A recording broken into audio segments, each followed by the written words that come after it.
Eddie died, and I'm not getting any money. And he said, well, why didn't you marry him? Well, there was a lot of reasons why she didn't and he didn't. Which is all Excuse me. bullshit. Yeah, of course.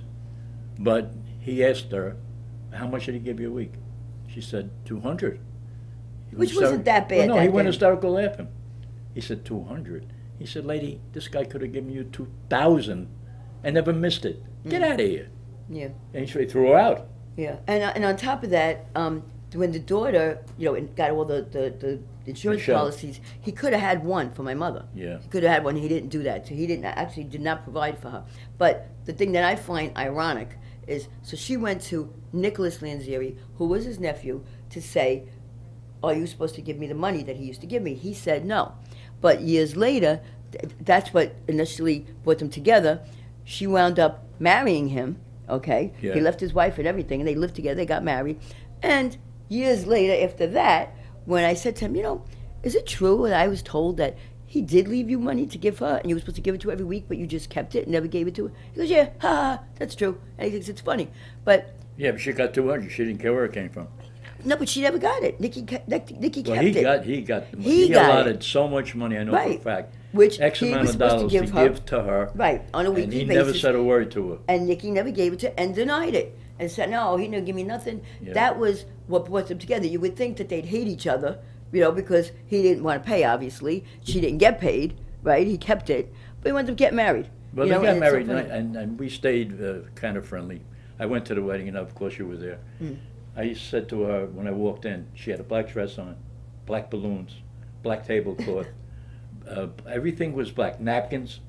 I said, Chich, did I come to a wedding or a funeral? I said, effing funeral. She laughed. She said, well, I like black. I said, but black balloons, black napkins, black tablecloths, come on. But the wedding wasn't that bad, but we did stay friendly, apart, together. I guess he had no problem with it because they were Because two of a kind. well, first of all, they were both Sagittarians. Not to get on that horoscope trip, but Sagittarians. Well, didn't he allegedly go to Peru with bear bonds? Now that story I told yeah. last time with bear bonds, I didn't even know, but they were all bogus. Fake anyway, right? No, they were bogus, and they were never cash. So, but with him, I have no idea what happened. But he disappeared for He a had week. stocks. I saw the. No, it was bearer bonds. I Peru. saw them. Yeah. Well, Oh, he you had saw them from all over. He had Chinese and everything. He had all different ones. They used to tell me to try to cash them, and I remember making copies of them. And Mommy had a copy machine in her house in Toms River, where they lived before they both got ill. And I'll never forget it. I was making the copies, and a copy, there was like an imprint in it that only showed up on the copy machine, and I had my cousin Lucille, who was the closest person to me in the world, was dead. And for some reason, Overdose. I went back in the kitchen of my mother's house and found Lucille's mass card on the table, which none of us had put there. Yeah, I remember. None of us had put Yeah, there. no, I remember. And I said, oh my God, how'd this get you? Ma, did you put it? No, I didn't put it. I didn't even have it. Where did it come from? No explanation. One of those things that there's no explanation for. And I felt like it was her warning me not to get involved, because I found out later they were illegal. And if I had pursued it, I would have got in trouble. Where did you get it from? The thought that runs through my mind. I was going to give them to Koki, personally. Which obviously I wasn't aware of where they originated. If they questioned me, I would have to, which I wouldn't want to do, give up my mother, because that's where I got them Yeah. from. So do you want to tell, like, say, a district attorney or prosecutor or whatever, my mother gave me these illegal Yeah. bonds, and have to, give her up? I didn't want to Well, really have to she do that. ended up, she was going to get, initially, it was supposed to be 5 years, because she had 3 gambling cases, and she had the no-show job. But because she turned state's witness, and you'll see it, no, they're not showing on the monitor right now, she went state's witness and said, yes, I did accept checks, I did not work. So she threw everybody under the bus. Yeah. Hanley got 2.5 years, she got a year. Yeah. Now she went to jail, Hudson County Jail, and they had it reduced to 6 months. So she only did 4.5 months on what was initially going to be 5 years, Well, that 4 was because cases. she had so many different charges, but they couldn't make them stick, Well, is what one they of them called was it. the cop that she ran over. Yeah, there was a cop, back then, everything that went on, like I said, it could never happen now. They did what they used to call running numbers and taking action. They called it action. And I remember as a kid, back then, you know, it wasn't like now, of course, with the computers. There was no computer system. There was no internet. Yeah, right. Um, Then the lottery came in '75 and killed it all. Right. Now, back then, the way it works, and I just said this, I'll just say it a little bit, there was racetracks, of course. Now, the racetracks took in what they called a total mutual handling. The total mutual handling was, let's just say, 565,303. The last three numbers of that amount that the racetrack took in was what they called the number, and you hit the number. So when you played a dollar, if you hit, you get $500 for your dollar, and then it was straight, and then it was combo, which if you went to a lotto machine today or lottery tickets, it's straight in box. It's you know, if it was 203, it means you get 203, 023, you know, all different ways. You get less money if it's the combination. If you hit it straight, you got $500 for your dollar, which was a great thing. Now, black neighborhoods were very big on gambling, so you'd have the black neighborhoods. There'd be a guy that would take the action, right, and it was like the work, and they'd bring it to my mother, let's say, turn it in is what they call it. Now, they had to collect from those people all those bets. So it could be $1.50. Back then, people played 50 cents because they were happy to win 250, and you would collect all those dollars and 50 cents or whatever, and it would add up to, say, $200-300, let's say, and they would turn it into my parents. That's what they bet. So you had to pay for your bets that way. It's funny looking back, and you look at it now, and you say, how did they enforce it? But they did. You wanted to keep betting, you had to pay. Now, when they hit is when the bookies, which is what my parents were, had to pay off. So because the bookies had to pay off on the bets, like say my father, let's just say, had $1,000 that he could pay.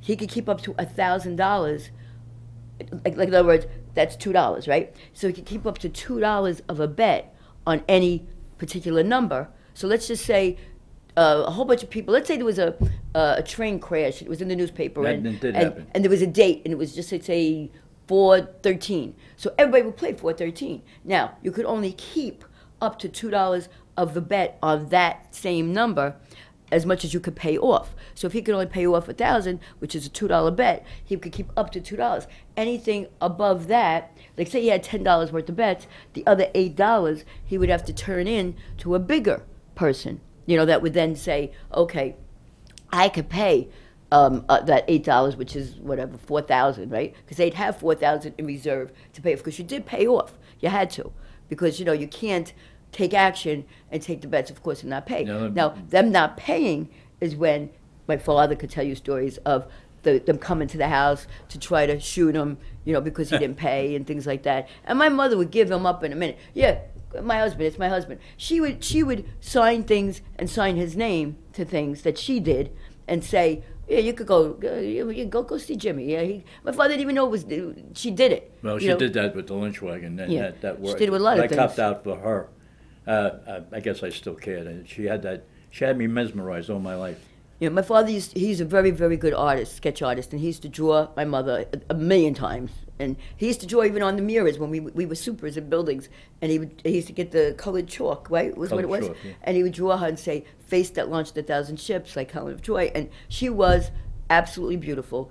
All my life as a childhood thing that I went through, that I experienced, which was kind of, in a way, damaging, I think, because not that I'm competitive, and I'm not, and I'm not even close to looking like my mother. I mean, she was absolutely your flawlessly sister don't beautiful. either. Not Yeah, really. my sister looks Yeah, more like she my don't. father, which, you know, I mean, not that that's a bad thing, but my mother was stunning beautiful, like Lana Turner kind of beautiful, like eye catching, and you couldn't take your eyes off her. She was mesmerizing, and she was known, like if I went anywhere and I needed a ride, let's say, or my car broke down or whatever, and somebody would say, "Oh, where you live? In Marion section?" Marion section, it was called Sons of Marion, was a section in Jersey City that was between a black project and Journal Square. Journal Square is a major hub Major artery. of where you get the PATH train and transit, we'll call it, right, and stores. Now, there was a store there, my father could tell you the story, called Kara Carson's, that was very popular because it was beautiful clothes Yeah. or whatever.